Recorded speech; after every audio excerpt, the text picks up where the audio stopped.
How are you doing today, Joshua? Good morning, Trevor. Yeah, I'm going great. Here in Boulder, Colorado, sun is shining, summer is in full swing, Bitcoin is booming. Loving life. Yeah, how have you I mean we met in Vegas at the Heat Punk party down there on Fremont Street. Um we kind of talked a little bit about self storage, custody, like how to retrieve lost Bitcoin, that kind of stuff. And I think we'll focus a lot on that today. I think from a Awesome. risk mitigation standpoint, a lot of people they get a little intimidated by self storage, by securing your keys, all that stuff. So I think it's important to kind of focus on that. I mean, we come in from the mining side a little bit, which is great. We're miners, all that stuff, but how does a miner or just anybody in general secure their Bitcoin when they've bought it, they've invested into it, yada yada. So we'll get into that in a little bit. I think what I want to do first is I want to just give our audience a little background on who Joshua is, kind of how you stumbled upon Bitcoin, and then we'll get into like the key management stuff after that. Oh yeah. Bitcoin is an interesting it's an interesting thing because it's a seed that gets planted in in you. I feel like Bitcoin was planted in me when I was in eighth grade, like the idea of Bitcoin, the idea of hard money. uh, and that like slowly grows and changes your life. But it wasn't until Bitcoin I actually started using Bitcoin and self-custodying Bitcoin that I feel like my real Bitcoin journey started, and I started really adopting those kind of values in my life. I might just like visit eighth grade real quickly though. Like uh, in economics class, they said growth is the indicator of the health of an economy, and it's basically a Keynesian model. Yeah. And my dad was pretty free thinking, independently minded, a little bit of a libertarian kind of like push vibe, and so he educated me on some of the flaws of fiat money, and I kind of understood a little bit about that. And I wrote a paper called Musical Huts, where each year one of the chairs gets taken away, one of the huts gets taken away, and we have a little bit less, and so it creates this artificial environment of scarcity and inflation in a deflating world. And so that that was kind of when Bitcoin came, when I came into my awareness in 2014, I was like, all right, this is the future. I know this is the future. I watched it go from like 2013, I think, uh, from a few dollars, like 13, $14 to $300. And I was devastated. I was like, I knew what to do. I knew that this was something important. I knew the importance of this, like long term in the perspective of humanity, and I fucked up. I missed this. I'm gonna have to live the rest of my life knowing that I missed the boat. And I believed, every inch of me believed, that I'd missed the boat. And so I kind of like just like rage quit the idea of it and was focused on relationship and business. Then 2017 comes along and goes to 20,000, and I was thinking to myself, all right, this is like the ultimate humbling. I'm like re-humbled. Bitcoin just like has a way of like humbling you until you give in and just stack sats, stay humble and stack sats, or whatever they say. So yeah, I put my savings in Bitcoin, and then 2019 came, and I realized the world was changing with COVID. I studied Bitcoin more, read all the books, and went on a full Bitcoin standard. And I realized that the full implications of how Bitcoin changes the world. And I realized that if we don't use Bitcoin, if we don't custody it ourselves, if we don't have the general person in the world be able to understand how to use Bitcoin, then I think we lose it. And so that's what inspired me to quit my job as a commercial pilot and focus pretty much solely on Bitcoin. I got a job, with a film production company locally just to pay the bills, and just studied Bitcoin, and eventually started helping people take custody of Bitcoin, running workshops. I studied Bitcoin with my a couple friends. We started recovering a couple wallets for friends who had messed up their derivation paths or forgotten their passphrases and stuff like that. And then yeah, I started NovaSapien, which is a company that kind of on the back of my uh, self education on Bitcoin. And yeah, NovaSapien is now providing self custody materials and education. And yeah, we aim to change the world by educating the world on how to create your own keys and use and keep Bitcoin. So I think this is I want to take this back a little bit to Yeah. like what you started with, because this is something that I find is almost ubiquitous within the Bitcoin ecosystem. Like, even if you have preconceived, like pre-initiation, like aspects, like your story of, going to econ class in eighth grade and it being a Keynesian class, and your father telling you, like, no, like Austrian economics is like how it is, like fiat money is trash. You had this preconceived understanding of money and the way that it works, and like the right foundation, but Yeah. you still waited, you still, like, something in your mind still told you were late at $300, which is like just blowing my mind, because today we're sitting at 117,000, Yep. and we're like, 12 years from when you first heard about Bitcoin.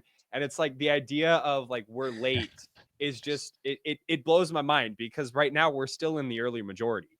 You know what I I, mean? we are in Bitcoin's infancy right now. Exactly. Absolutely. So what was like the mindset, like just dive into this a little bit.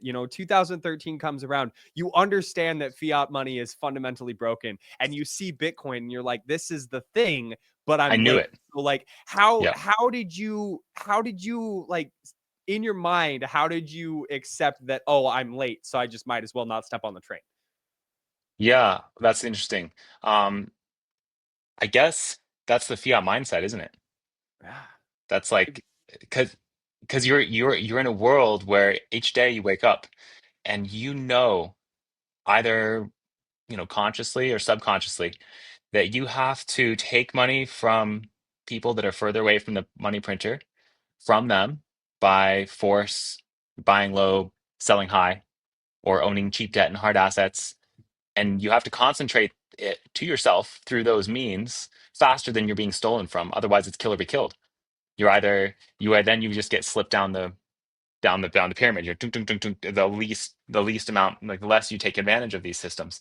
And so I think it's incredibly difficult to almost, I don't say it's without Bitcoin, it's almost impossible to escape that mindset if you want to not be subsidizing everyone else who does have cheap debt and hard assets. So this is an insidious kind of like destructive nature.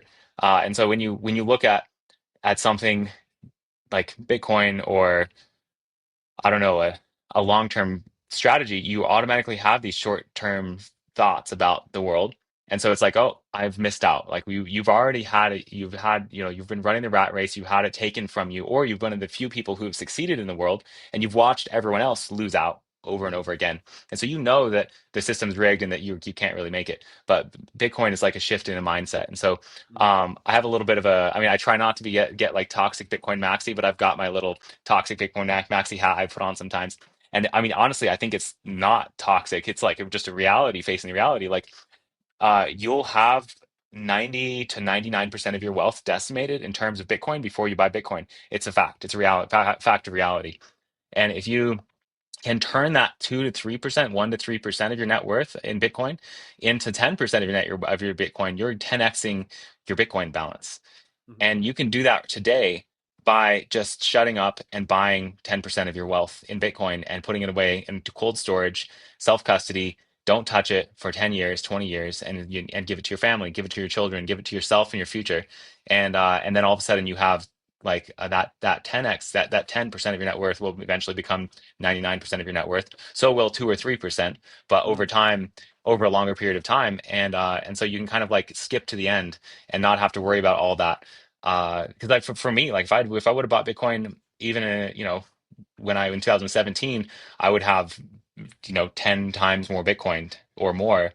But now I'm left with the scraps of my a small portion of my net worth. Does that make sense with your net worth? No, So if you it yeah, does. It does make if you put sense. your And net worth in Bitcoin right now, it would be this much, and by the time you end up buying Bitcoin, Bitcoin will be 100x or 10x of what it is now. So anyways, yeah, it's yeah, the opportunity cost of learning about Bitcoin without actually being in Bitcoin versus like learning about Bitcoin and being in Bitcoin.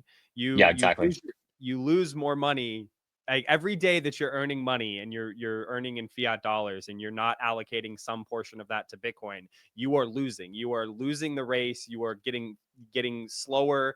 You're having to move faster and faster on this treadmill just to stay in one place, Yep. versus putting money in Bitcoin. Even if you don't know about Bitcoin, you haven't like fully educated yourself, you put something in there and then that allocation starts to grow and grow and grow.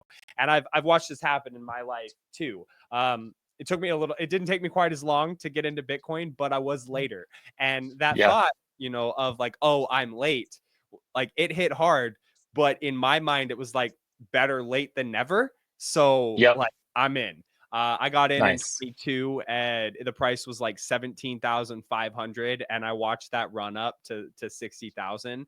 And it was like, it was the wildest ride of my life because I basically got in at the beginning of this cycle. And it's been crazy. But I think the fundamental thing is here is like most people, when they look at Bitcoin and they look at the fiat system, they're looking at it from this perspective of like they understand what money is, but they really don't know what money is. Like they think they know, but they don't know. And so when they look at Bitcoin opposed to the fiat system, they're like, well, it's a Ponzi scheme. Well, what do you mean? Like I have to secure my keys? What do you mean it's digital? Like they don't understand like how Bitcoin is better. So for you as an educator, as someone who is like trying to teach people how to safely store, safely secure, how to take self custody, all of these things, like how do you bridge that gap for somebody who's like, let's paint the picture. Yeah. Somebody's been working in finance their entire life. They've spent 30 years working in finance. They understand Keynesian economics. They think that that's the right move. But intrinsically they know that like they're going backwards. So how do you square that circle? How do you connect the dots on getting that person to understand that Bitcoin and the Austrian philosophy is the better way to store value in this world? Yeah. That's really good question. And that's the question, really. How do you impart the ideas of Bitcoin? And I think it's twofold. The first step is understanding the problem. There's a great video. I actually set out to make a video and I resorted back to referencing the problem. Just search the problem on Google. I'm sure you've seen this video. It's like a 45-minute video. This guy who really eloquently lays out the problem of fiat money, and I think that's kind of where I start is saying, there's this system of wealth concentration that's inherently pitting humanity against each other, and it's like anti-capitalism, really. If capitalism is the pursuit of profit, we're not pursuing profit. We're pursuing these losses, wild losses, at short-term gains, and so the short-term thinking is the problem. And just like planting that seed, I think in that I think that video plants it in an eloquent way. Mhm. And I think anyone who understands finance knows that if you don't own hard assets and cheap debt, you're gonna lose out. So that's the first problem, and then the second one is understanding Bitcoin. So understand the problem, and then understand that Bitcoin's secure, how the network works, of basic fundamentals of Mhm. Bitcoin. We do a course, just the solution as Bitcoin, and so we understand, Bitcoin's secure. You can't take it over, you can't make more of it, you can't shut it down, and then understanding how simple it is to create your keys and back them up. Like we remember our social security number, we remember our address, our phone number, and there's different levels of public nature of things. We'll give our name or our Instagram handle to someone we meet on the street, but you wouldn't give your social security number to them. And likewise, you can give an address to a stranger, but you wouldn't give them your private keys.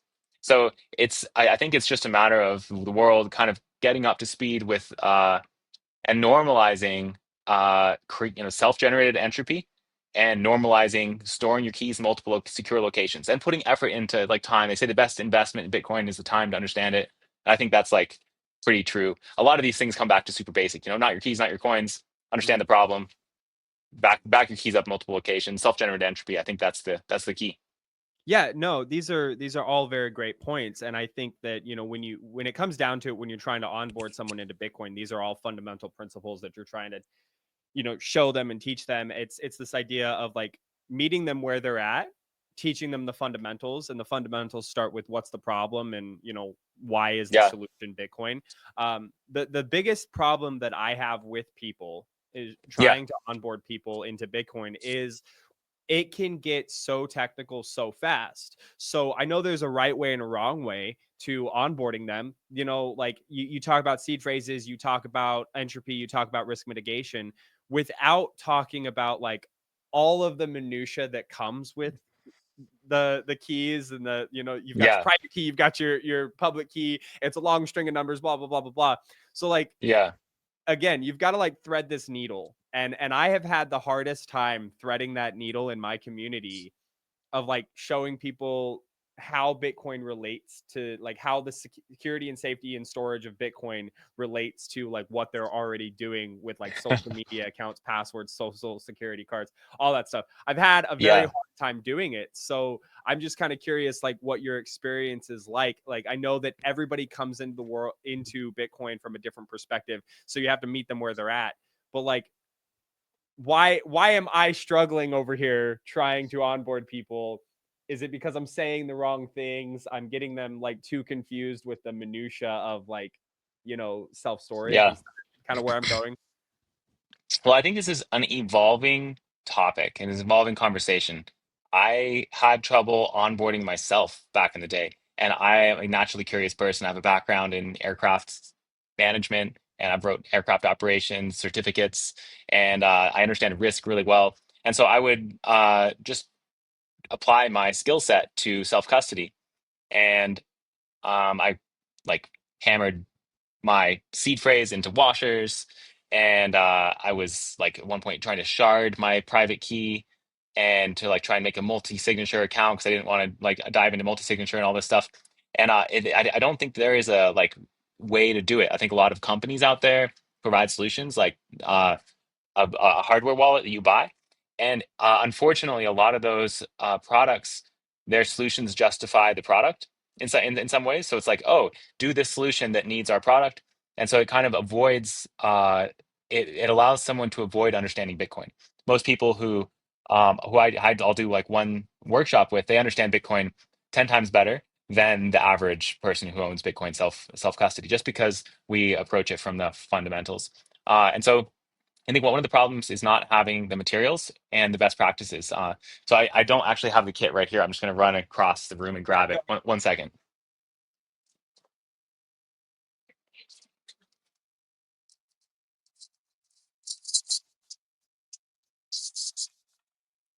Yeah. So here we have NovaSapien. Over the last 5 years, I've perfected, or perfected is a bad word for it, but I've developed best practices for Bitcoin self custody. I think this is around self generated entropy and allows someone to from the get go understand the private and a public key. So you create your key, 12 words, and that's like the secret, and you want to keep that secret, hopefully in an air gapped way.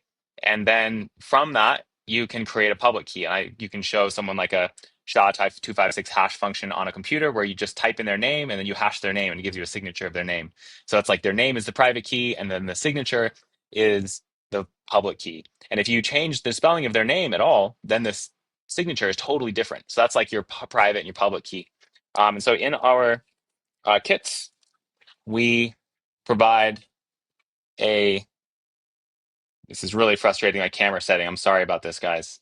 A kit that has all of your seed word cards, a battery for running a seed signer with.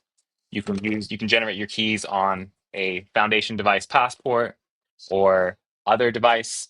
But regardless of which hardware wallet you have, we have the materials to be able to walk someone through, and then the online course to be able to walk someone through and understand Bitcoin from a first principles perspective. And I guess it is technical in nature, but I think so is your social security number or your address. You have to remember those things and not tell them to anyone. That's essentially what you have to do Mm-hmm. with your Bitcoin wallet as well. Yeah, having steps to follow is great. Having someone to call when you screw up those steps is even Yeah. better. And I know this from personal experience because I have the Start 9. I've tried to set up, I set up a node, I tried to set up a lightning node, I tried to set up datum, and I did all these things, and I'm reading the FAQs, I'm reading it line for line, I'm doing what I'm supposed to do, or what I thought I was supposed to do. And I fucked it up. And Yep. look, I'm not the most technical person. I'm like not the smartest person. Like, give me a hammer, I can swing nails, I can frame things up, I can build walls. Like, I'm great at that. When it comes to computers, when it comes to technology, it's like in one ear, out the other, over my head. Like, I'm stuffed under a rock. I can't figure it out sometimes. So a lot of times for like a person who's as dense as I am, I need like three different ways to figure this out. I need to be able to like have it in my hand and read it. It needs to be intuitive in a sense. Yep. I need to be able to watch it on a video, and I need to be able to call someone and be like, "Hey, I fucked up. I don't know what I Yep. did. I still need help." And so is this kind of like what you're providing when it comes from the education side at Nova Sapien? Yeah, that's the goal, is to help people who want to invest some time into having best practices. They've got the kits and materials, they've got the online tutorials, which we're recording. We're at the moment we're doing one-on-ones, and we're going to be recording and releasing our online courses shortly. And I aim to translate those into every language, and in each country, eventually, finding someone who will do exactly what you said there. They sit there, they send out affordable materials to people and help educate people on how Bitcoin works. And I think um, I think you can start with a hot wall on your phone and back up your keys properly. You could even I think having a little digital kit as well that people can just print out themselves would be helpful. And then uh, back up your keys, understand how the public private key works, and then from that you start asking yourself, like the seed signer advice. Are you familiar with the seed signer? I think most people are. Most people are. Um, I'm familiar. yeah, I've the talked seed about it on signer. the podcast a little bit before. We had the creator on the pod back in the Oh, day. epic, Yeah, epic, Mr. Seed Signer, the man. Mr. Seed Sider himself. Wonderful. You've got your Raspberry Pi Zero. This is available in any kind of country in the world, and it's hard to get some places. You've got a little LCD screen. You put it on top, put it into a 3D printed case, and then you've got yourself a signing device. And I think when you create a public key from a private key, that process all of a sudden opens up a whole bunch of questions of, oh, well, if I enter my seed phrase into a computer, then that's the whole purpose of the seed signer, keeping that separate. And your public key, you're exporting a native SegWit address, like a BC1 address instead of a legacy address, understanding the difference and like, oh, okay, there's like three different types, and you start understanding it. But I think no matter what you do, it takes time and like mental calories to Yeah. understand some of Bitcoin. And Um, I that's yeah, kind of like what I'm getting at. So for my journey, and I'm using my journey as kind of like the basis of this yeah, understanding. It's like I got into Bitcoin. I understood like, hey, you need to buy Bitcoin, you need to invest in this. I was like, all right, it makes sense, you know. So I started buying on an exchange. I started hearing like Coinbase is not good. Don't buy on Coinbase. I'm like, okay, well, like, where should I buy Bitcoin? And then, you know, River was the obvious answer. So I'm like, all right, I'll buy from River. And then the next thing that I'm hearing is self custody. Take control of your keys, not your keys, not your cheese, that kind of thing. And I'm like, okay, well, like, how do I do that? And so I eventually like went down the proverbial rabbit hole and yeah. got to the point where I am today. Lost all my Bitcoin in a boating accident, but if I still had it, you know, single sig, because multi sig is confusing. I tried to set up multi sig one time with two different devices. It didn't work. I tried to connect my wallet to my start nine, didn't work. I didn't know what Ah, I don't know what I'm doing. So like sometimes it gets super confusing. So yeah. for someone like me who's in the position like I have my lost Bitcoin in cold storage. I don't know where it is, but uh, you know, if I wanted to like make that more secure by using a seed signer, because you know there's inherent like positives, pros to using a seed signer versus using like a foundation hardware wallet. Um, Mhm. where do I go from here and not overload myself with information and get frustrated and quit because I'm like I can't figure this out. Yeah. So the questions, where do you start if you have you are self-custodying your Bitcoin, and you're asking these questions. Bitcoin goes to, $1 million, and all of a sudden you're wondering, hey, where did the words come from that I have? Oh, a device gave them to me. Oh, I plugged that device into the computer, And I learned that this device, so the company can back up your keys if you click on a button. And so it's like, you're connected to your device to your computer, you're just trusting that software. And you're trusting that company, you're trusting that device. So I think like uh not I mean it's hard because I guess you're each person's gonna have a different risk profile. But I would recommend creating your seed with self-generated entropy, no matter what. So create your seed. I think foundation devices can create seeds. Yeah, The passport's good. they do that, and Yeah, it's awesome, but it's still single sig. So if I go up, I have that single point of failure. Whereas yeah, like multi sig is obviously like the best way to do it, geographically distributed kind of yeah. thing. And then running that wallet through your own node is the third Privacy, yeah, for privacy. I'm not yeah, doing that. I mean, I've got cold storage, I've got single sig. yeah. Entropy But generated, that kind of thing, but like there's still that risk point of like yeah, it's it's somewhere in a place that I know, but if somebody else knows where that place is, like they can get it. yeah, And how do I square that circle of like creating the multi sig and yeah, geographically distributing that multi sig? Because I tried multi sig and it confused the hell out of me and I just gave up. yeah. Well, we do a product where we talk to someone and assess their situation and give them a migration strategy. And that's tailored for them. We have like a number of locations that we recommend, and basically what those will always say is that every single signature wallet should have a passphrase. I think single signature is like a hot wallet. It's an equivalent to a hot wallet because wherever your single signature is where all your Bitcoins. Just a stack of cash sitting there. Yeah. And so two of two multi-signature is like a passphrase wallet. That's probably your base. And then you realize, oh well, passphrase is the worst of multi-sig combined with the worst of single sig, in some ways. But it's still really good, really capable, really good for a travel wallet. And then if you're backing that up in three places, that's six locations that you have: three for your passphrase, three for your single signature. And then you look at a 3 of 5 multi-signature. You only need two backups minimum of each key. So that's still six locations. So already 2 of 3 multi-signature is it's the same number of locations you have if you walk around with your foundation passport device, and you've got one key on there, and you travel to one of your locations. You can sign with your persistent storage, like a foundation device, and then you sign with that key that you have in that storage. So that's really just two locations you have, or sorry, one location you have to travel to. And so if you think about your single signature air gapped wallet, you're going to have to travel somewhere to get your key or to get your device. So you're already going somewhere. So really, 3 of 5 multi-signature has very few drawbacks, and I think that the 3 of 5 multi-signature, if you take the time to understand it, is super secure.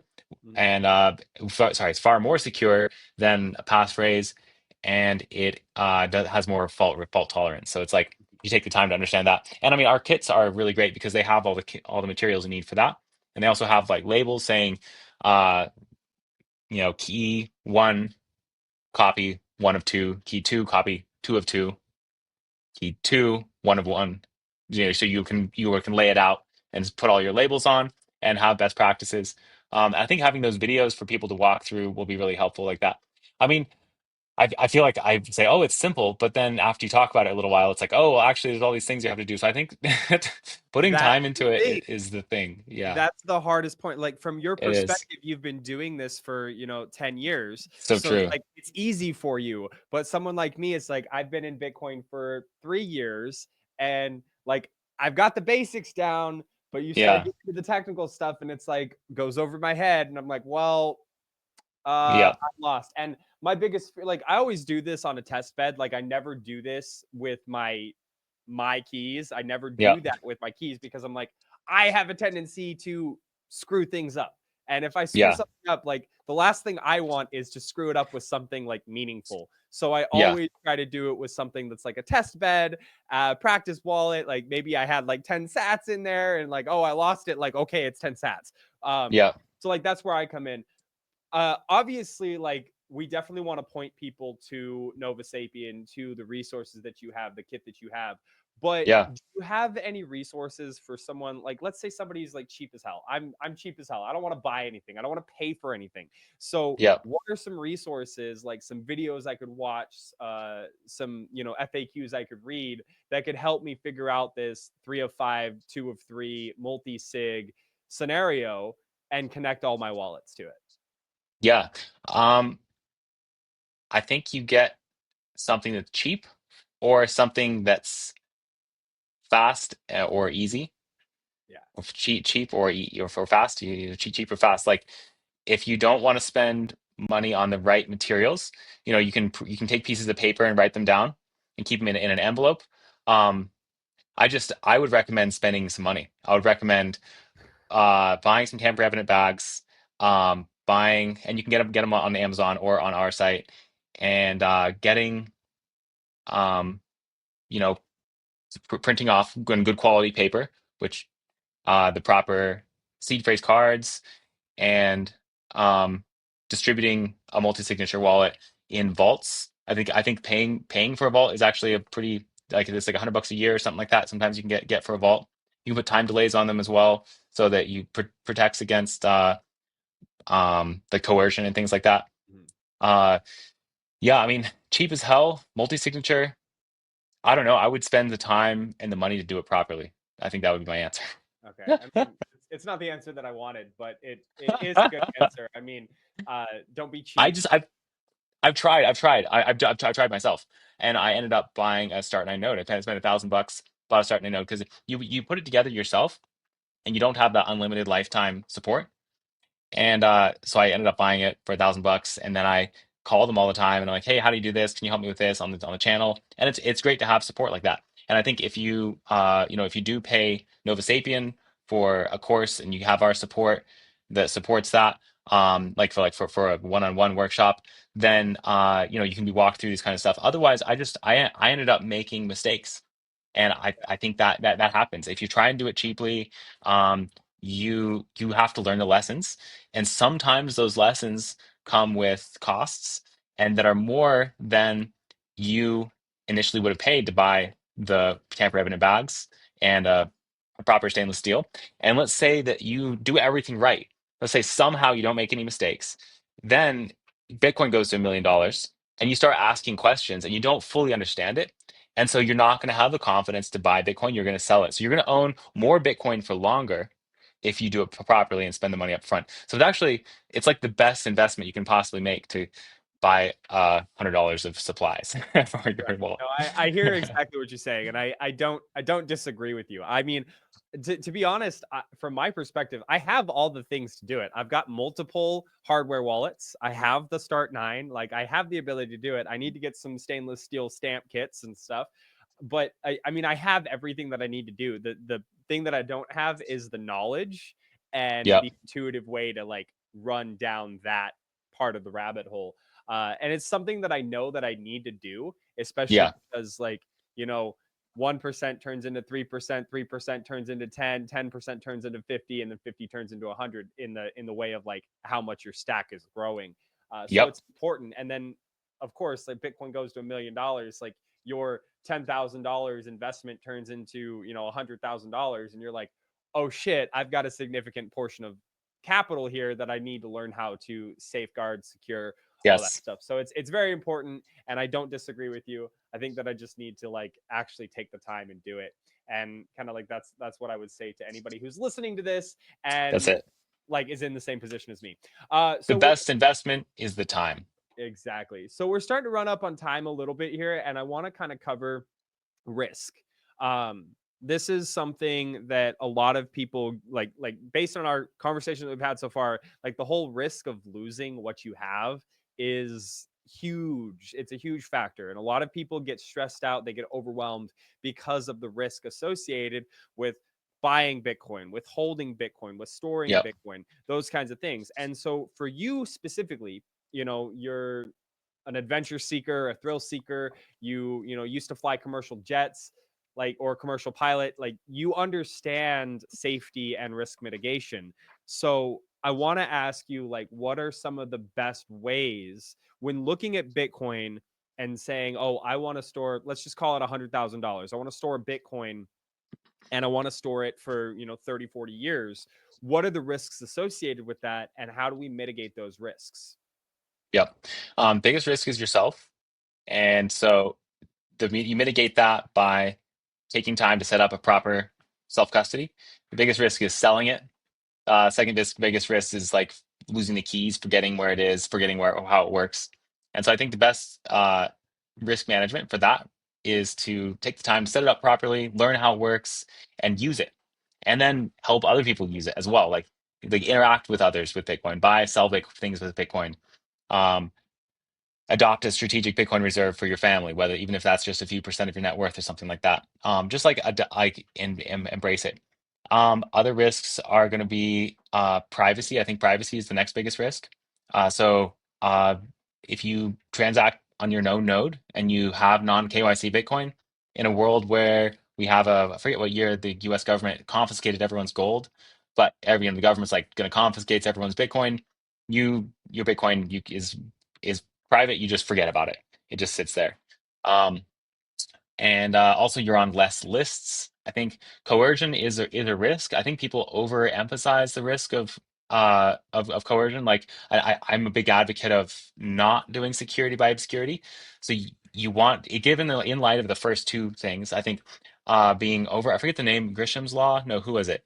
Not Grisham's law. This person who said that if you have to hide the security model, then it's broke. It's a bad way to go. I think the Germans lost the war, in World War II, because uh they were trying to keep the decryption methods secret, and they became exposed, and we were able to decrypt all their messages. So, um, I have a like a I don't, for just for transparency, I don't have a lot of Bitcoin, but the Bitcoin that I do have, I keep very secure.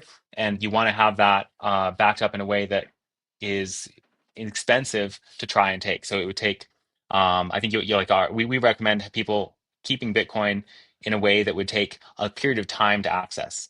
So Mhm. you will have a multi-signature, multi-continent, or multi-institutional, multi-signature across different states or different continents even you can do. And you can do time delays on them. So you're going to be a few weeks or a few months before you can actually access your Bitcoin.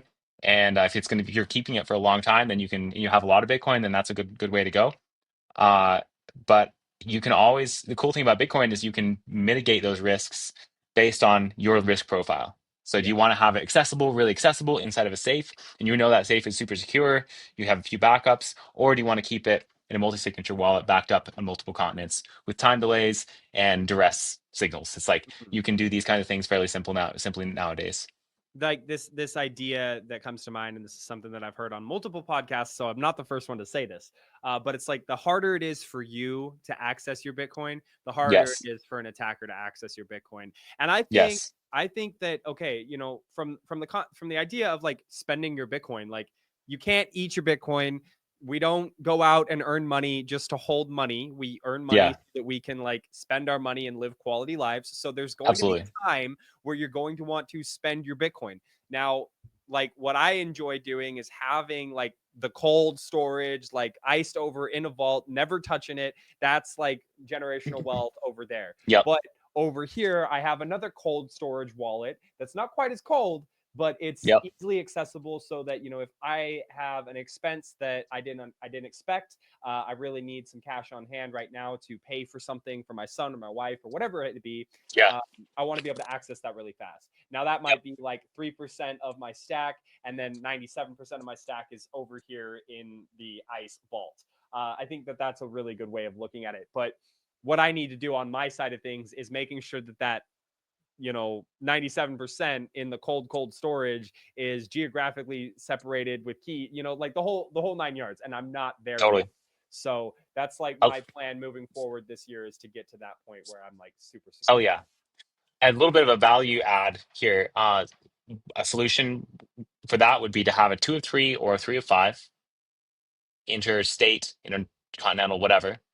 And then for one of those keys, you create BIP85 child seeds, and you create your cold storage wallet from that you keep, hundreds of thousands in this, tens of thousands in your travel wallet.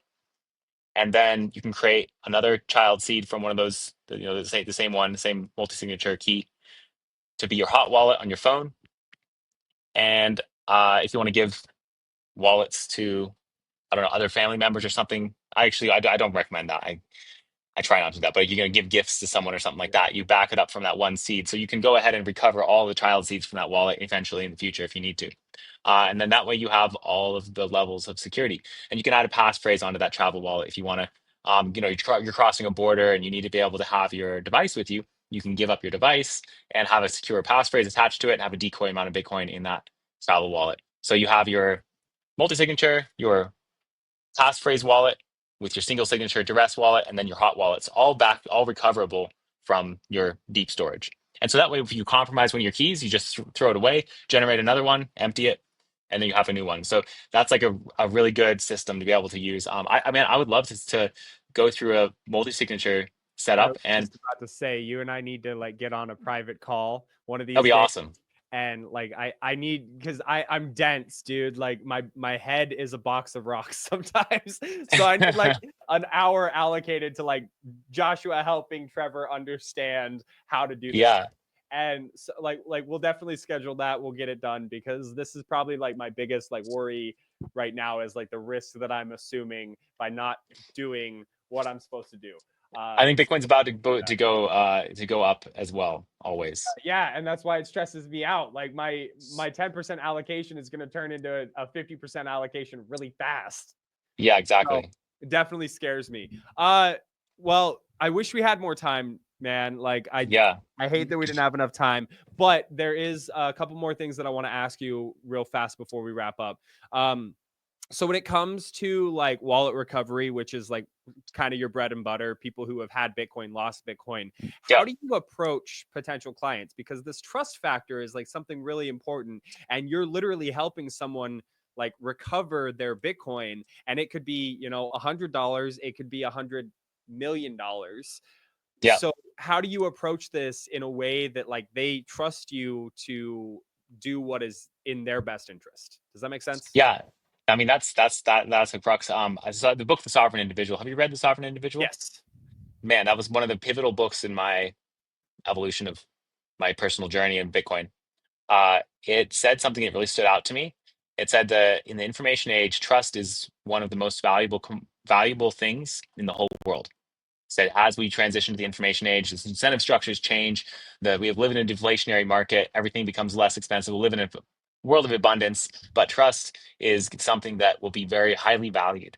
And so this is pretty cool. In the Bitcoin environment, we see a lot of the incentive structures play out that in the forecasts that the sovereign individual made. And we aim to build trust by being the experts in self custody. And we have a team that is very public. Some of them are public, some of them are private, but they're all the best in the world. Hunter Beast, he just wrote the BIP 360 quantum proofing Bitcoin. He works with Hypercipher, is a pseudonym of someone who's in another country, in Australia actually, and I'm dual citizen in Australia. And so the three of us, work together to recover wallets, and we're good at it. We love it. We're passionate about it, and we have our own Bitcoin. We want to help people learn how to use and hold their own keys and recover their Bitcoin. And so I think that's something. I think our reputation is something that people can trust, and also that we understand self custody. We understand Bitcoin. We are Bitcoiners. But at the end of the day, someone is trusting someone. When they lose their Bitcoin, it's a very vulnerable thing. It's Oh an yeah. extremely emotional time. This is, sometimes people are panicked. And so, unfortunately, recently I've had a couple of calls with people who are like, oh my God, my Bitcoin, I've had it on a hard drive for a long time. And I looked at the balance and it's like, it was going to be, millions of dollars. And I'm come from a humble background. I need this money. And unfortunately, they had contacted the Bitcoin sales team, and the Bitcoin sales team was like, "Oh, this is really hard. We can't recover your Bitcoin, but do you know your IP address that you had when you bought the Bitcoin? Do you know the amount of the time you bought the Bitcoin? Do you know the amount of Bitcoin?" They were asking all this stuff, and they're like, "No, I don't have any of that information." And they're like, "Man, I'm sorry. We wish we could help you. Like, is there any information you do have?" They're like, "Well, I only have some words." And he's like, "Well, I don't think we can recover it. Can you help us? Just we'll see if you give your words." And then they give them the words, and they said, "Oh, we can't recover it. Sorry." And so they come to me, and they're like, I talked to literally the Bitcoin sales team and they couldn't help me. And so I'm like, man, oh man, I knew exactly what would happen. So with great, after signing a contract with them, sending them the contract that allows us to give a free service to them, giving them a full on-chain forensics of where their Bitcoin is, how much Bitcoin they have, what we recommend, all this kind of stuff. And then, holding us, being able to take their keys, and so there's an overt kind of contract there. We look at the keys, and sure enough, boom, their Bitcoin's gone the day that they gave those words away. Yep. So that's kind of the dangerous world out there. And they wanted to be able to trust someone, but they just called up someone on the internet. So you can't trust someone on Craigslist. You can't trust your friends. So telling your friends you have a bunch of Bitcoin, and then all of a sudden, who knows? Like, I don't know. I think it's best to trust the experts, and we aim to be those experts and provide a service that can support people in that difficult time of recovering your Bitcoin. Yeah, absolutely, doing your research and making sure you go to the right people, and then having the documents in place, like the contract. I think that's important. All right, Yeah. so I have one last question before we wrap this up. So my question to you, Joshua, is what does Bitcoin mean to you? I think Bitcoin is freedom. Uh, our brand has the wings, and it's called NovaSapien, new human, new wisdom. And I think Bitcoin is the railway tracks that take us into the future, a future that is peaceful and prosperous, aligning the incentives of nature, returning, allowing nature to heal, allowing us to put, in Jeff Booth's words, 8 billion people, each individually in service of 8 billion people. And I think Michael Saylor in Risk of Taking a Little Bit Extra Time, there's a beautiful monologue that Michael Saylor says. He says the history of civilization can be summed up as a description of a flame that is continually stomped on and extinguished until someone finds an ember and runs away and rebuilds the fire and rebuilds the flame of liberty until other people, they see this in the night and they run over to it and they take it and they stomp it out and they extinguish it again by through money printing, trying to bleed the world dry, taking from others through force. And this is the case of civilization until Satoshi Nakamoto lit a fire in cyberspace. And now that flame of liberty can grow inside of cyberspace, protected by the computer networks of the world, and continued and propagated by you and me who own Bitcoin just as much as anyone else. No one in the world owns Bitcoin or has a single piece of code that is more about of Bitcoin than I own. I control Bitcoin. I own Bitcoin as much as you do, as much as anyone do. We are Bitcoin, and I think that this is a foundation of peace, prosperity, and freedom for humanity. That is a beautiful answer. I love that, and I'm gonna have to clip that and share it out because that was Let's beautiful. do it. Love it. Joshua, real quick, where can people find you? I know that Nova Sapien is the website, but just share out your handles and wherever else you want people to reach out to you. Oh yeah. Novasapien.com, on X, Novasapien BTC, and on Instagram, Novasapien BTC.